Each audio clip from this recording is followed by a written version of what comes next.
여러분, 우리가 사순절 기간인 걸 다 알고 계실 것입니다. 사순절 기간은 우리를 구원하기 위해서 이 땅에 오셔서 십자가의 길을 걸어가셨던 주님의 그 고난과 주님의 피 흘림을 내 마음에 담고 그 어느 때보다 경건하게 보내는 기간이 이 사순절 기간입니다. 오늘 우리가 이 사순절 기간을 맞이해서 주요 어디로 가시나이까 이 제목 가지고 함께 말씀을 나누려고 합니다. 구약에 보면은 하나님께서 앞으로 이 땅에 메시아가 올 것에 대해서 예언을 하셨습니다. 이사야 53장 7절에 보면은 이 메시아의 오심에 대해서 예언하고 있는데, 그가 고통을 당하여 괴로울 때도 그의 입을 열지 아니하였으며 마치 도수장으로 끌려가는 어린 양과 털 깎는 자 앞에서 잠잠한 양같이 그의 입을 열지 아니하였도다. 구약에서는 앞으로 오실 메시아를 도수장으로 끌려가는 어린 양으로 표현을 했습니다. 근데 도수장으로 끌려가는 이 어린 양은 입을 열지 아니하였도라고 예언이 되어 있어요. 근데 이 예언 그대로 예수님은 어린 양처럼 이 땅에 오셔서 고난당하고 또 십자가 길을 가는 중에 그 어려운 중에도 입을 열지 아니하셨습니다. 사실 여러분, 우리 예수님은 강하신 분이죠. 정말 강하고 능력이 많으신 분인데 왜 성경은 이 어, 어린 양으로 표현했을까? 어린 양은 연약한 동물 아닙니까? 우리 주님은 강하신 분이지만은 스스로가 구원을 완성하기 위해서 연약한 존재로 이 땅에 오셨던 겁니다. 구원을 완성하기 위해서 자신의 모든 것을 다 내려놓고 어린 양처럼 희생을 다하기 위해서 이 땅에 오신 겁니다. 근데 더 중요한 거는 그 입을 열지 아니하였도다. 예수님도 억울한 일이 많았겠죠. 또 속상한 일 많았겠고, 죄가 없으신데 죄인의 누명을 쓰고 십자가를 지고 골고다 언덕에 올라가셨으니 얼마나 하실 말씀이 많았겠습니까? 근데 한마디 말씀하지 않았어요. 입을 열지 아니했어요. 왜 예수님이 입을 열지 아니했을까? 그저 어찌 보면 좀 바보 같은 모습이죠. 아니 좀 변명 좀 하시고 해명을 좀 하시고 로마인들에게 또 예수님의 제자들에게 서운하다, 너희들 그러면 안 된다, 이렇게 한마디 하시면 좋은데 예수님은 한마디 말씀을 하지 않고 끝까지 입을 열지 아니했습니다. 왜 그랬을까? 여러 가지 이유가 있겠지만은 예수님이 입을 여셔서 내가 하나님의 아들이라고 말한다고 한들 사람들이 믿어줄 건 아니거든요. 너희들 내가 누군지 아니? 이렇게 말한다고 해서 로마 군병들이, 유대인들이 하나님의 아들이구나 믿어줄 것도 아니에요. 예수님은 굳이 입을 열어서 내가 하나님의 아들이고 너희들이 나에게 이렇게 고난을 당하는 것이 얼마나 잘못된 것이니 아니? 이렇게 말씀하지 아니하신 것은 굳이 그럴 필요가 없었던 겁니다. 사람들이 한번 잘못된 마음을 품고 상대방에 대해서 악감을 품으면 상대방의 진실과 상대방의 순수함을 인정하지 않고 끝까지 상대방을 악한 사람, 또 충한 자, 뭐 이렇게 상대방을 부정적으로 생각해 버립니다. 이미 예수님도 이미 분위기가 많은 유대인들이 나를 죽이려고 계획을 짰고 십자가에 매달려고 이미 계획을 짰고 나를 예수님 입장에서 말씀하는 겁니다. 하나님의 아들이라고 인정하지 않은 이 상태에서 그게 이렇다 저렇게 말한다 한들 아무 소용이 없음을 아셨기 때문에 입을 열지 아니하신 겁니다. 하나님은 다 아시지. 이런 마음이 계셨기 때문에 입을 열지 아니하셨던 겁니다. 우리도 간혹 가다가 이런 저런 일 때문에 속상한 일을 만나서 입을 열고 말하고 싶을 때가 많을 겁니다. 그건 아니고 이건 아니라고 변명도 하고 해명도 하고 나의 억울함을 내어놓고 싶은 마음이 있을 때는 있을 것입니다. 그때 우리가 좀 생각해 볼 것은 고난 많으시면서도 입을 열지 아니하셨던 예수님의 모습을 한번 생각해 봐야 합니다. 내가 억울하다고 이야기 안 해도 하나님은 나의 억울함을 아시고 우리가 속상하다고 입을 열지 아니하여도 하나님은 우리가 속상하심을 다 알고 계신 거거든요. 우리가 입을 열 때가 있고 입을 열지 아니할 때가 있습니다. 우리 이거 잘 구분해서 내가 입을 열 때는 지혜롭게 말을 하고 또 굳이 입을 열지 아니할 때는 예수님처럼 침묵하고 그저 하나님만 바라보는 이런 모습도 우리에게 필요한 것입니다.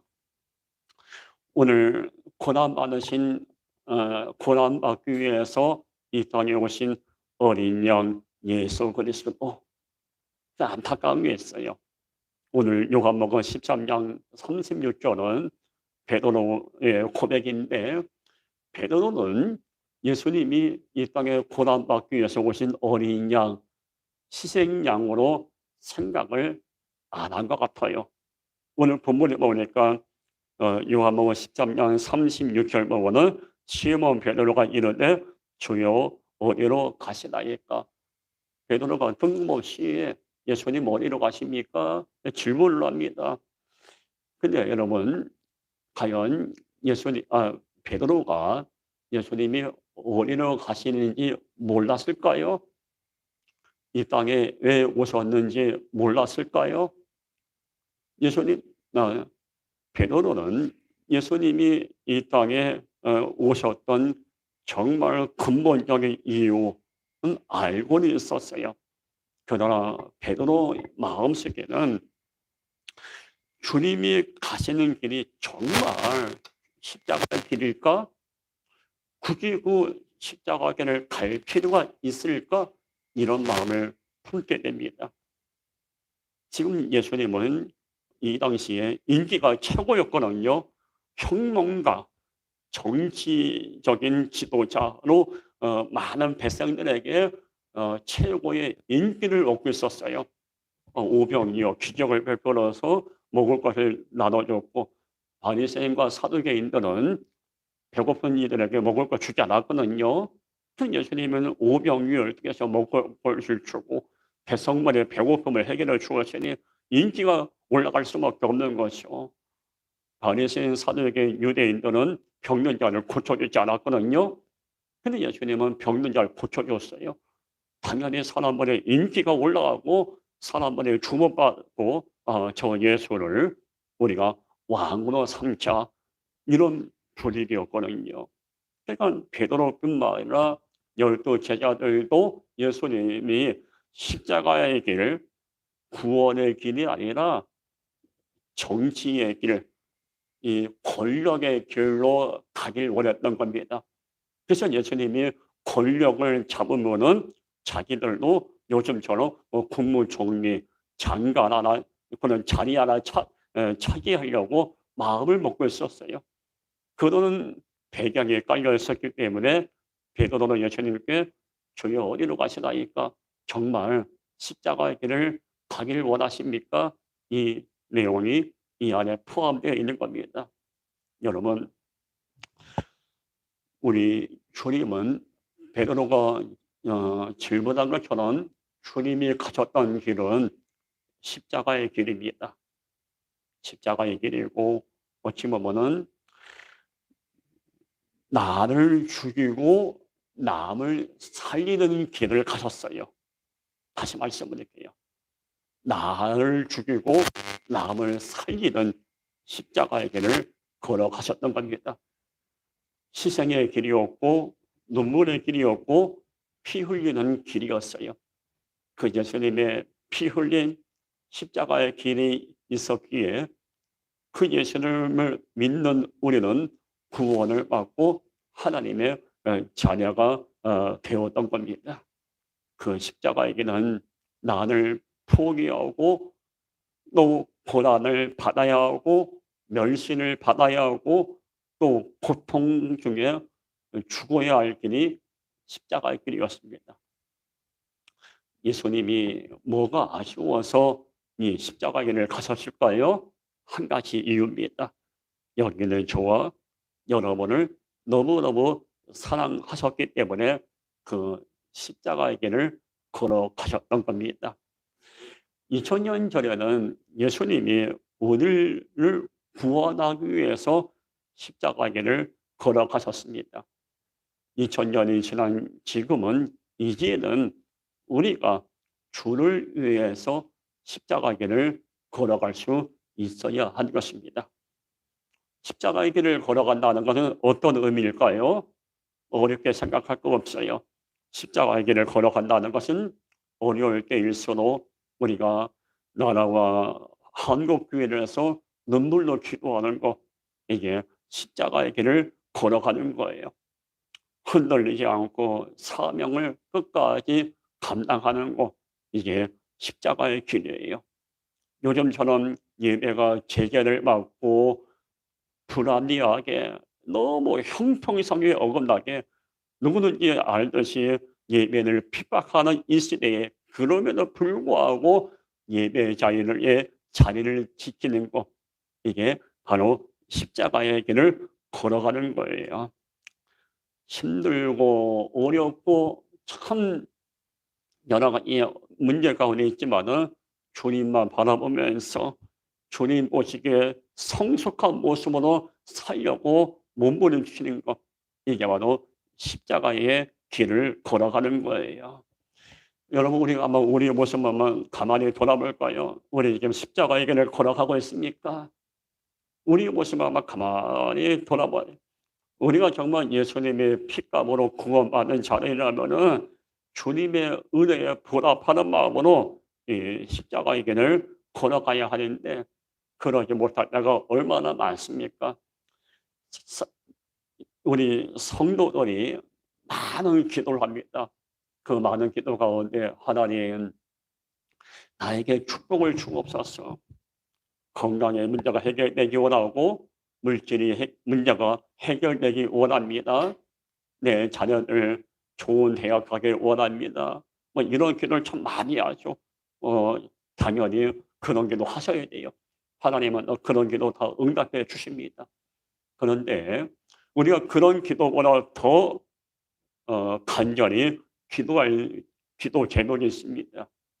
하나님, 내가 주님이 가셨던 것처럼 나도 십자가의 길을 가게 하옵소서. 이게 우리의 기도가 우선이 되어야 돼요. 축복을 주옵소서 기도 이전에 내가 흔들리지 않고 하나님 앞에 서게 하옵소서. 이것이 우리의 기도의 우선순위가 되어야 돼요. 물질을 복을 주옵소서.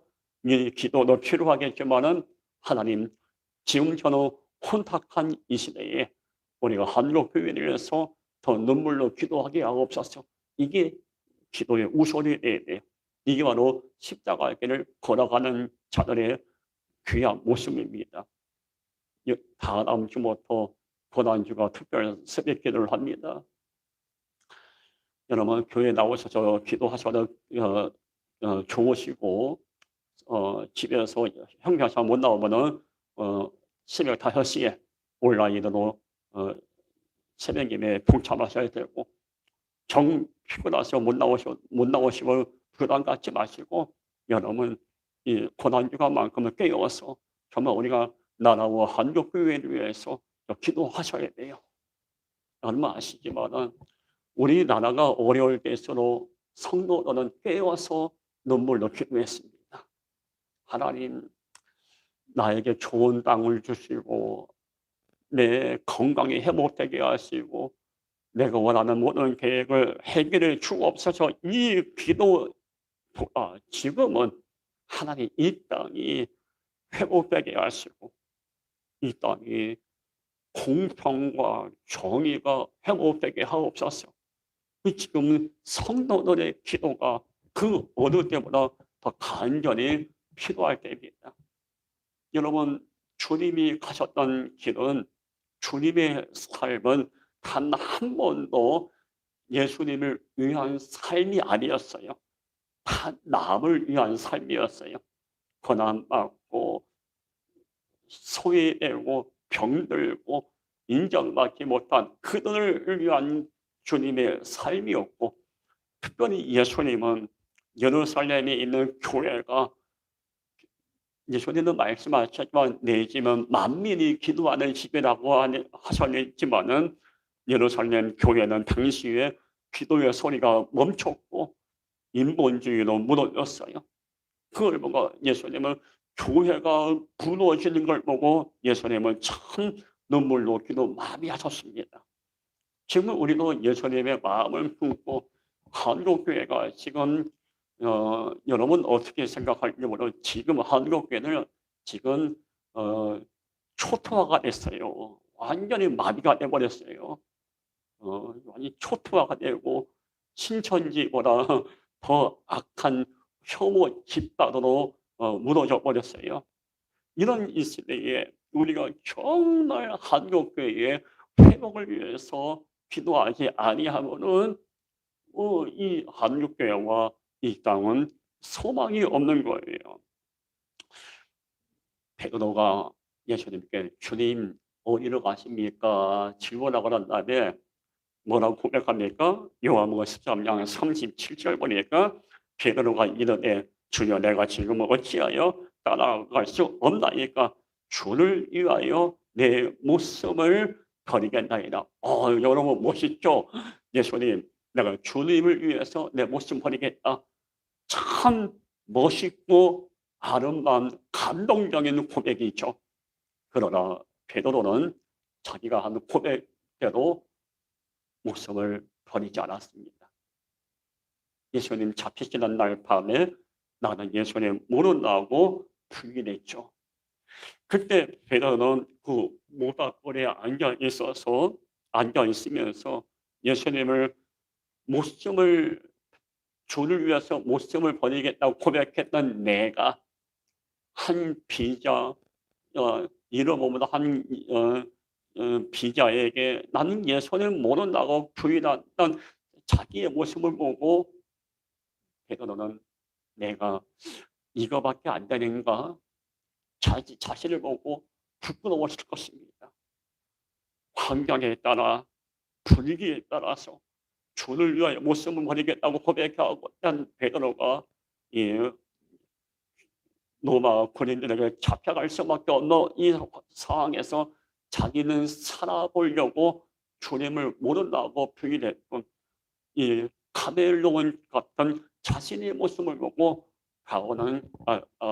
베드로는 참회의 눈물을 흘리고 난 참 부끄러운 존재라고 느꼈을 것입니다.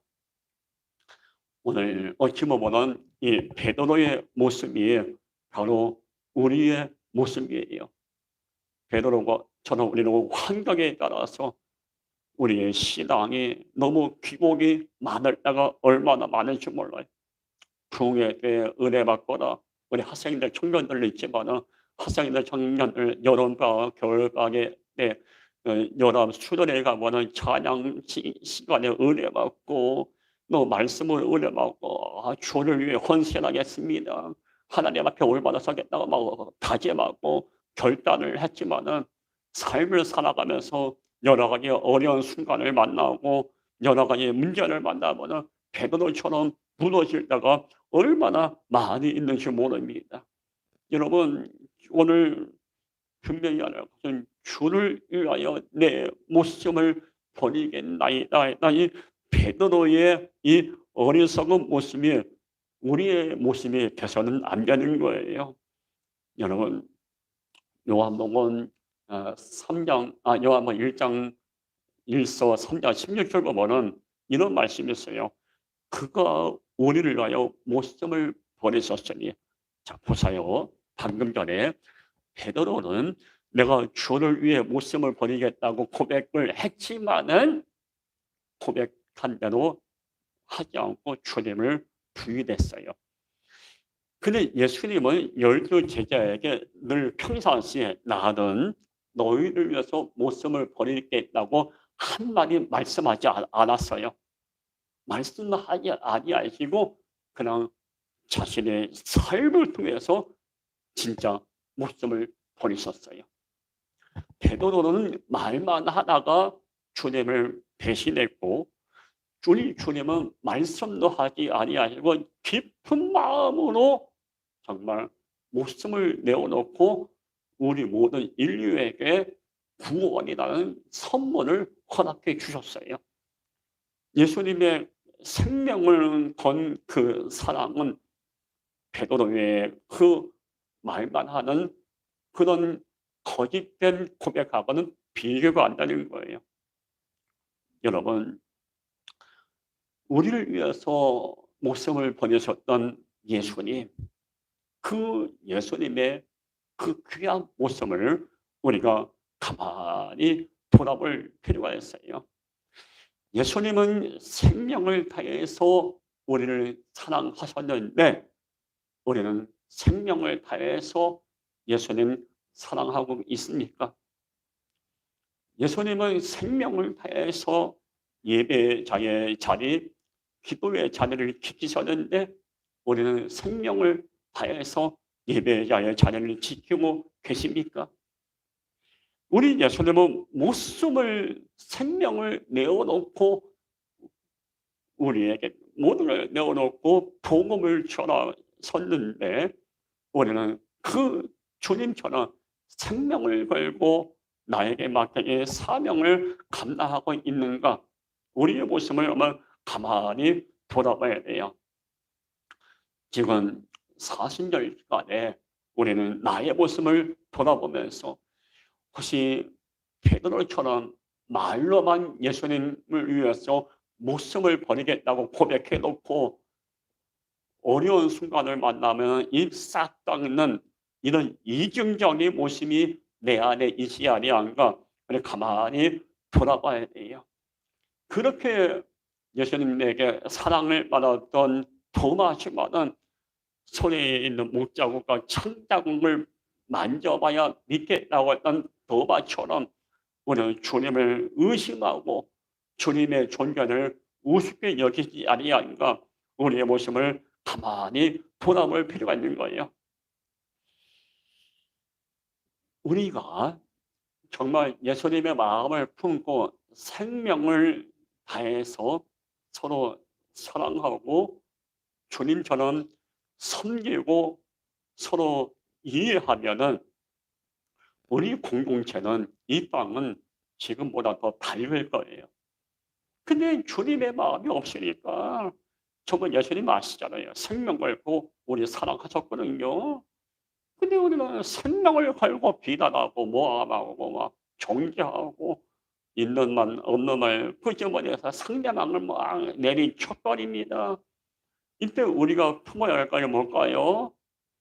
주님이 그렇게 했듯이 우리도 비록 상대방이 우리에게 나에게 아픔과 상처와 고통을 줬다 해도 주님의 마음을 먹고 정말 우리는 그들을 불쌍히 여기고 모함과 비난이 아니라 그들을 위해서 기도해 줄 수 있고 용서하려는 마음을 품을 수 있는 이런 마음이 우리에게 필요한 거예요.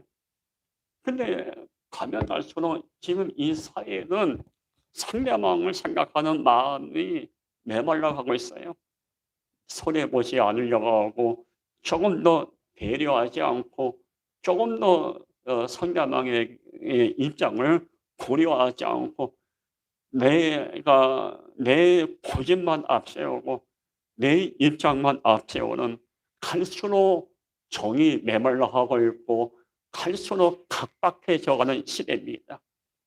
이런 이 시대에 우리 그리스도인들의 사명은 뭘까요? 주님의 마음을 품고 우리도 똑같이 예수님께서 생명을 내볼 수는 없겠지만 그런 마음으로 사랑이 메말라가는 이 시대에 사랑의 파장을 일으킬 수 있어야 되겠습니다. 베드로가 내가 주여 어디로 가십니까? 내가 주를 위해서 목숨을 버리겠습니다. 이렇게 말하니까 예수님이 뭐라고 말씀했죠? 요한복음 13장 38절 보면은 네가 3번 나를 부인하리라. 예수님이 이미 알고 계셨죠.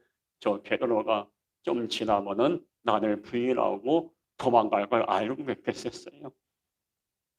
예수님은 네가 나를 부인할 거다 말씀하시면서 마음이 어떠하실까요? 마음이 매우 아프셨을 것입니다. 앞으로 도마가 내가 부활하고 난 이후에 나를 보고 만져야 믿겠다고 할 텐데 그걸 생각하니까 예수님의 마음이 아프셨던 거예요. 3년 반 동안 함께 예수님과 먹고 마시면서 사랑을 받았던 제자들이 단 한 사람도 예수님이 고난받을 때 함께하지 않았어요. 예수님이 얼마나 마음이 아프셨고 마음이 무거웠겠습니까?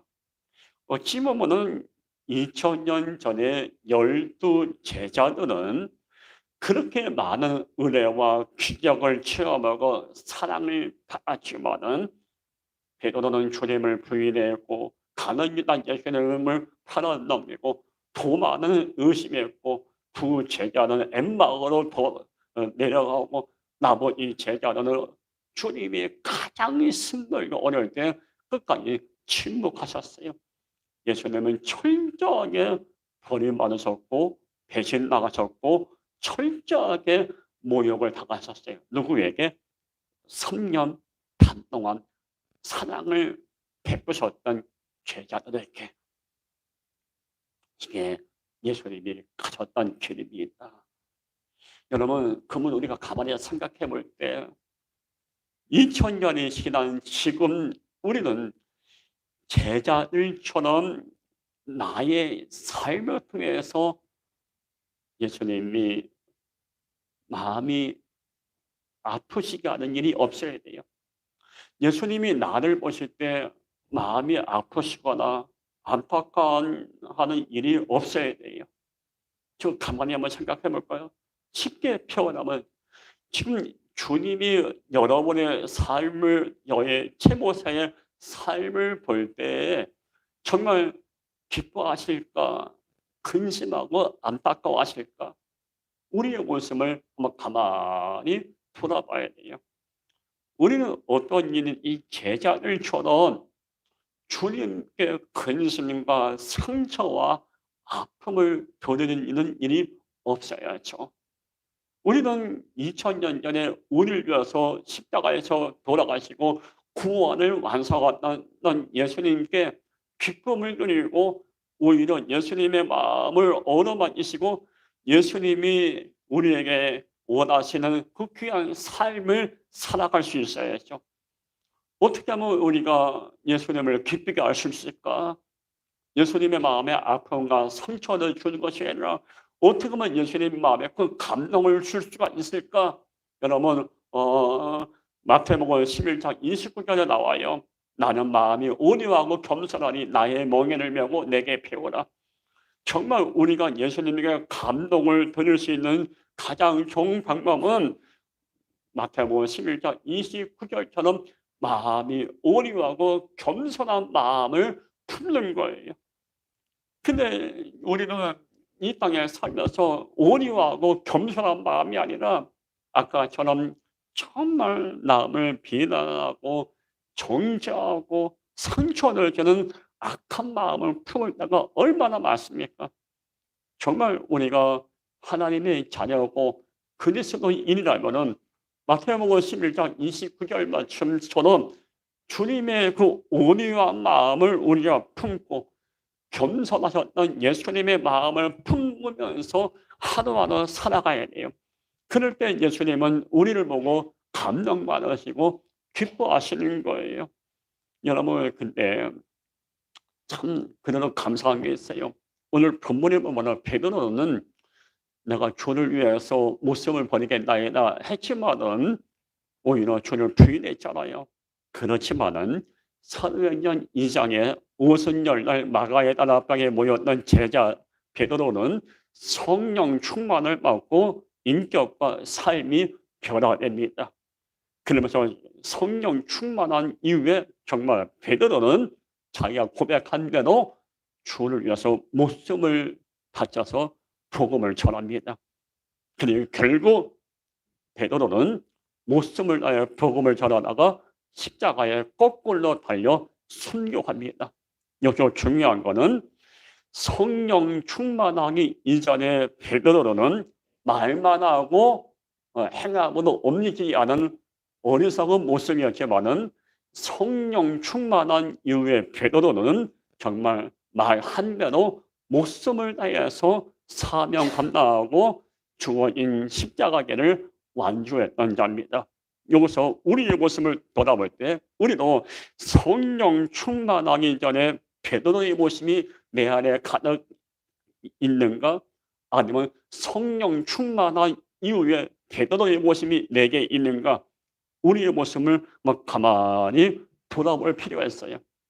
만약에 내 안에 성령 충만하기 이전에 베드로 같이 비겁하고 온유하지도 않고 악한 마음을 품고 있는 베드로의 모습이 내 안에 있다면은 더 늦기 전에 십자가에 못 박아야 돼요. 그리고 우리가 이제 40년 기간에 기도하면서 성령 충만한 이후에 사명을 감당하고 예수님을 감동시켰던 베드로의 모습으로 우리가 변화될 수 있어야 하는 것입니다. 오늘 우리가 가만히 기도하면서 나는 정말 생명을 다해서 주를 기쁘게 하고 있고 생명을 다해서 거룩한 삶을 살고 있고 정말 생명을 다하는 마음으로 예배자의 자리를 지키고 있는가? 정말 우리 주님이 가신 그 길을 나도 가고 있는가? 우리의 모습을 돌아보면서 이 사순절 기간 더 성숙하고 그 어릴 때보다도 말씀을 묵상하면서 경건하게 지내야 될 줄 믿습니다. 우리 주님의 마음을 품는 사순절 되길 바라겠습니다. 기도하겠습니다. 거룩하신 하나님 아버지, 우리의 마음이 예수님의 마음이 되게 하시고 이 사순절 기간에 더 주의 마음을 품고 주님의 마음을 그대로 많은 자에게 사랑의 파장을 일으키는 귀한 삶이 되게 하옵소서. 예수님의 이름으로 기도하옵나이다. 아멘.